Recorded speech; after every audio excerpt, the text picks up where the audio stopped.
You have lived long enough to know that God does not speak often, but when he does, the air changes. You are lying on your mat in the dark, inside your tent, and the night is quiet in a way that makes your chest tighten before the voice even arrives.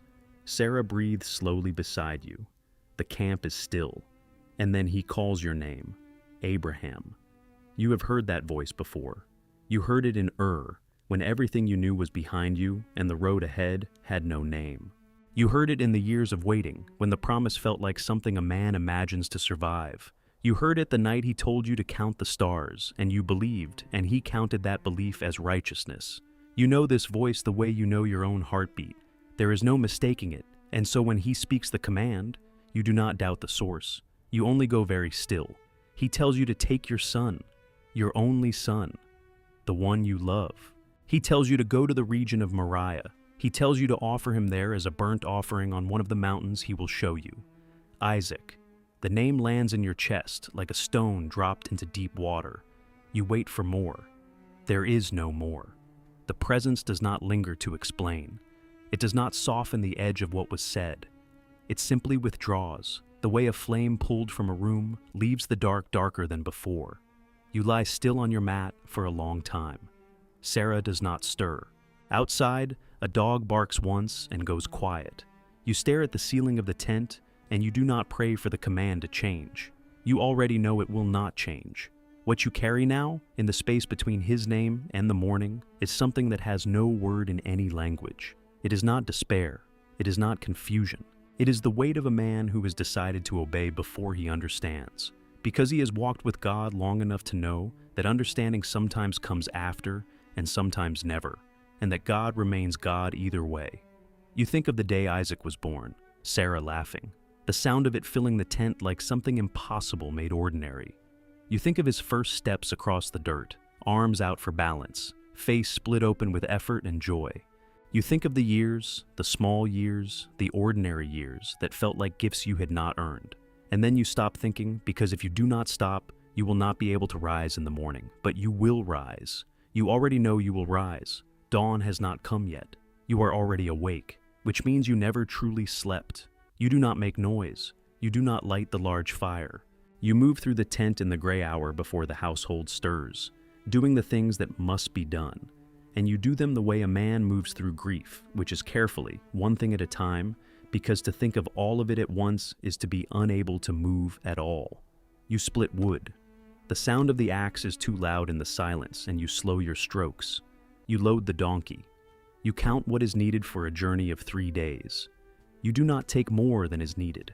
You wake 2 of your young servants with a touch on the shoulder and a look that tells them not to ask questions yet. They are loyal men. They do not ask. Then you go to Isaac. He is 17 years old, or near enough, and he sleeps the way the young sleep completely, with his whole body surrendered to rest. You stand in the opening of his tent for a moment longer than is necessary. The gray light is beginning now, thin and pale at the edges of the sky. You watch him breathe. You have watched him breathe before, when he was an infant and you could not quite believe he was real. And you are watching him breathe now for a reason you will not speak aloud.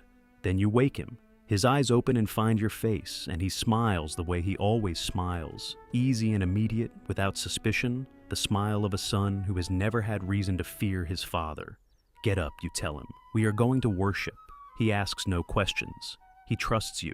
He begins to move, pulling on his outer garment, reaching for his sandals, and you turn away before he can see your face, because your face right now is not something you can explain to him. Not yet. Maybe not ever. You walk out into the morning, and you breathe the cold air in slowly, all the way down, and you let it out. Sarah is still asleep. You did not wake her. You have thought about this, and you know that if you told her, she would not be able to let him go, and you are not certain you would be able to either, and the morning would be ruined before it began. So, you leave her sleeping. You leave her the way a man leaves a thing he loves when the road ahead is too narrow to carry it. The camp falls behind you before the sun is fully up. The first day of walking is the longest day of your life, and you have lived through days that should have killed you. The road to Moriah is not a hard road in the way of steep terrain or dangerous crossing. It is hard in the way of silence.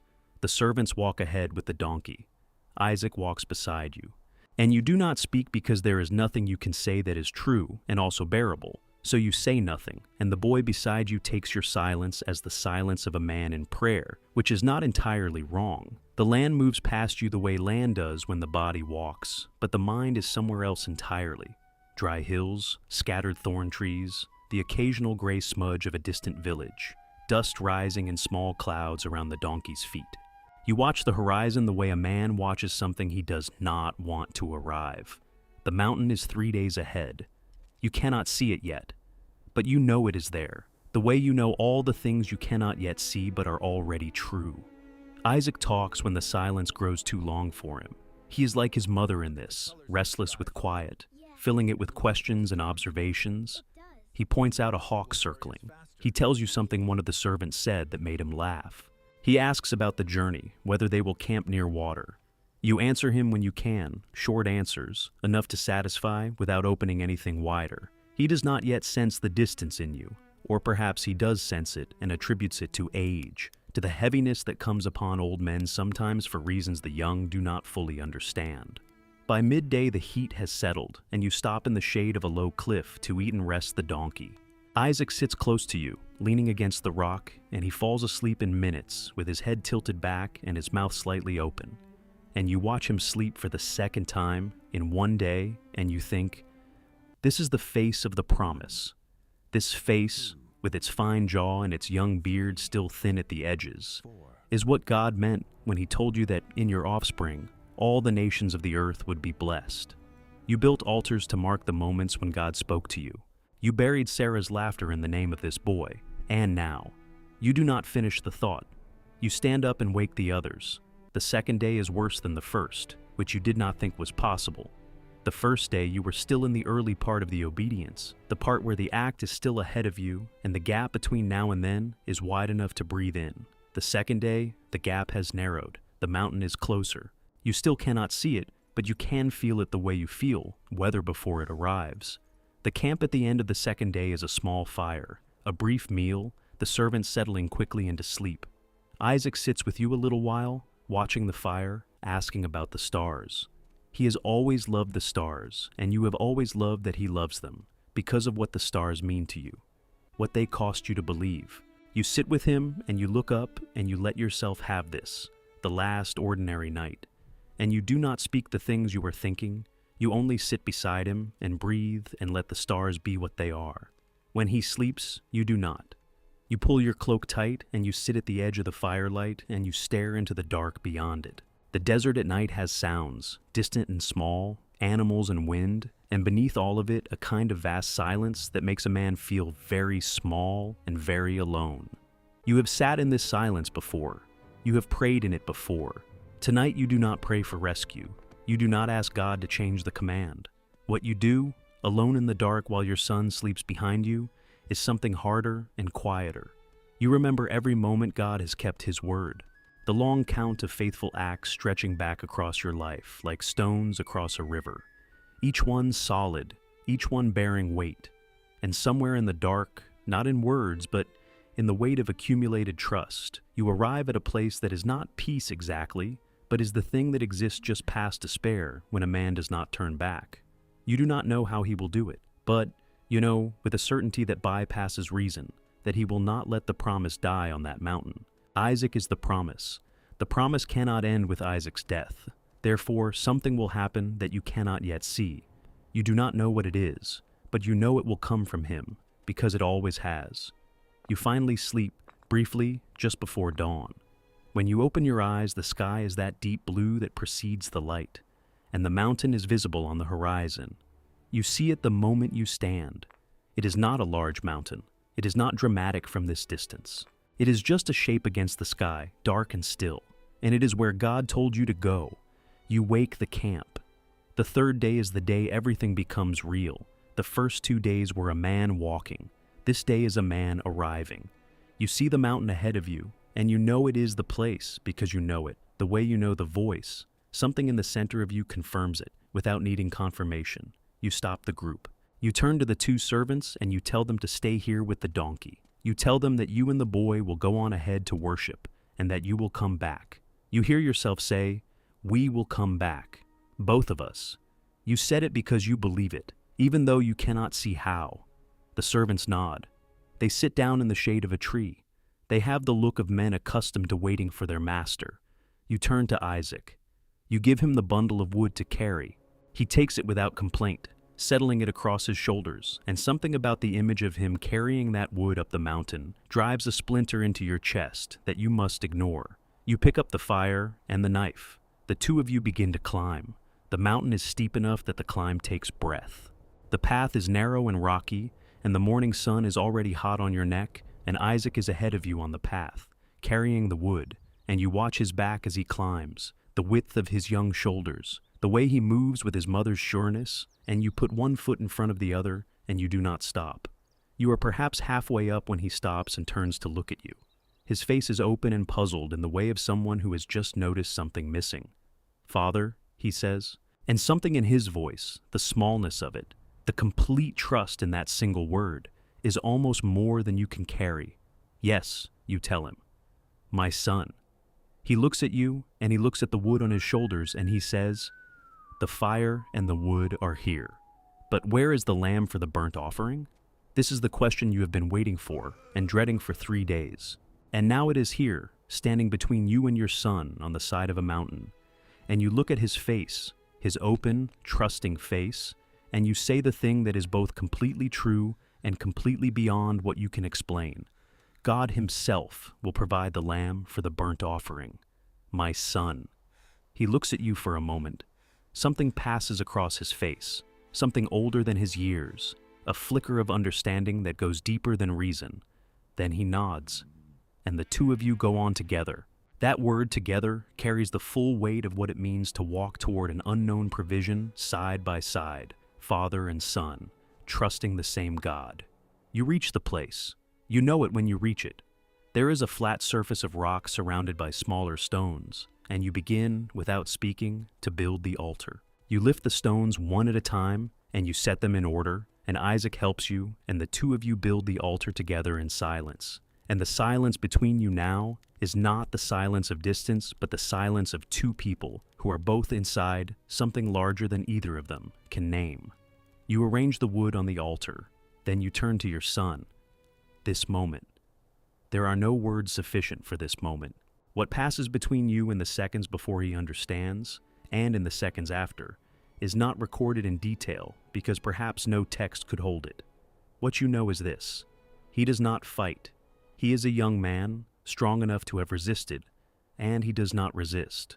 Whether he understood before you told him, or in the telling, or in the moment of the binding, something in him submitted the way, something in you submitted in the dark of the tent 2 nights ago. He is your son. He has watched you build altars his whole life. He has heard you speak of this God who calls and provides and keeps his word. He knows who you are. He knows whose you are. And now, lying bound on the altar he helped you build, on the wood he carried up this mountain on his own shoulders, he is showing you who he is. You lift the knife. Your hand is steady. You did not know it would be steady, but it is. The sun is full now, and the air is dry and thin at this height, and there is no sound except the wind moving over the stone. You look at your son's face. His eyes are open. He is looking at the sky. And you raise the knife, and you begin the motion downward, and the world narrows to this single point, this knife, this altar, this son, this God who asked for everything, and to whom you are giving everything, because you have learned, across a lifetime of walking with him, that everything belongs to him anyway, that you are not the owner of any of it, that the faith that was counted as righteousness was never the faith of a man who understood.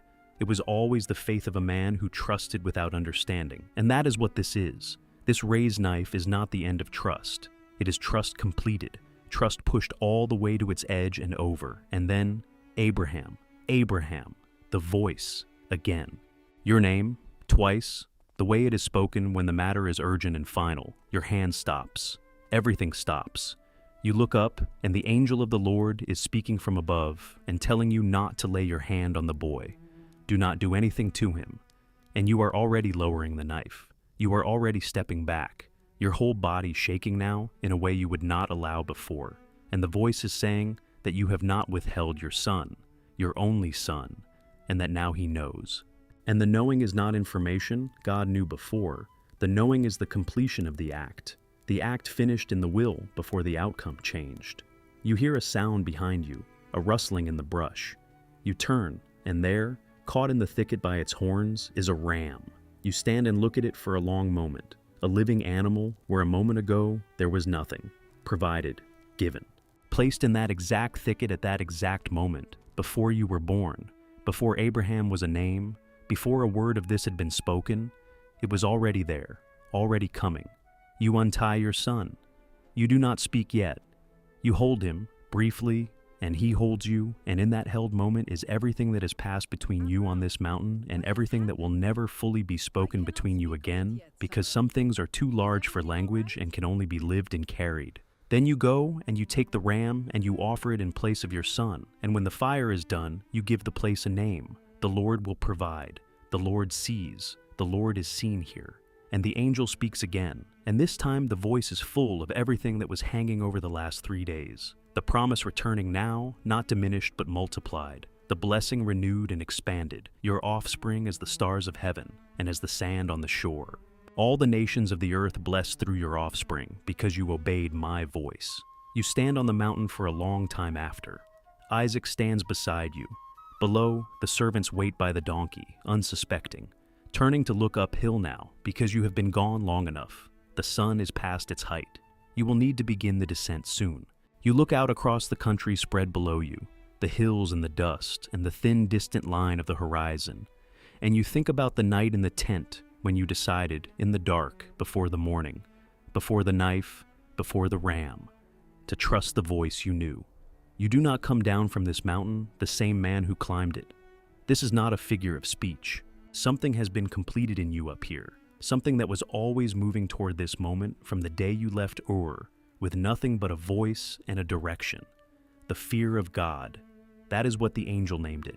Not the cowering kind of fear, not dread, but the fear of a man who has stood at the absolute edge of everything he loves and held it out open-handed to the God who gave it, and discovered, at the edge, that the God who asks for everything is also the God who provides. You gather what remains. You call down to the servants. You begin the long walk home. Sarah does not yet know where you have been. She does not yet know what the mountain cost. There will be a moment, tonight or tomorrow, when you will have to find words for what happened, and you already know that the words will not be sufficient, that the full weight of it cannot be transferred from one person to another, that she will understand some of it and the rest she will have to trust you about, as she always has, as you always have. What you carry down this mountain is not a wound exactly. It is more like the scar of a wound that healed while you were still inside the event. A permanent alteration of the interior landscape. You will build another altar. You always build altars. But this one, the one behind you on the mountain, the one with the ram's ashes still warm in the stones, this one is different from all the others. The others marked moments when God spoke to you. This one marks the moment when you answered back, with everything you had, with the only answer that mattered. Isaac walks beside you on the way down. He does not speak much, neither do you. The servants fall in behind you, and the donkey picks its way down the rocky path, and the afternoon light stretches long shadows ahead of you on the trail. You watch your son walk, and you feel something that has no name in any language, the specific weight of a gift returned and given back, of a love that passed through death and came out the other side still breathing. The God who provided on the mountain still provides. He has never stopped. The story is not finished. You are in it.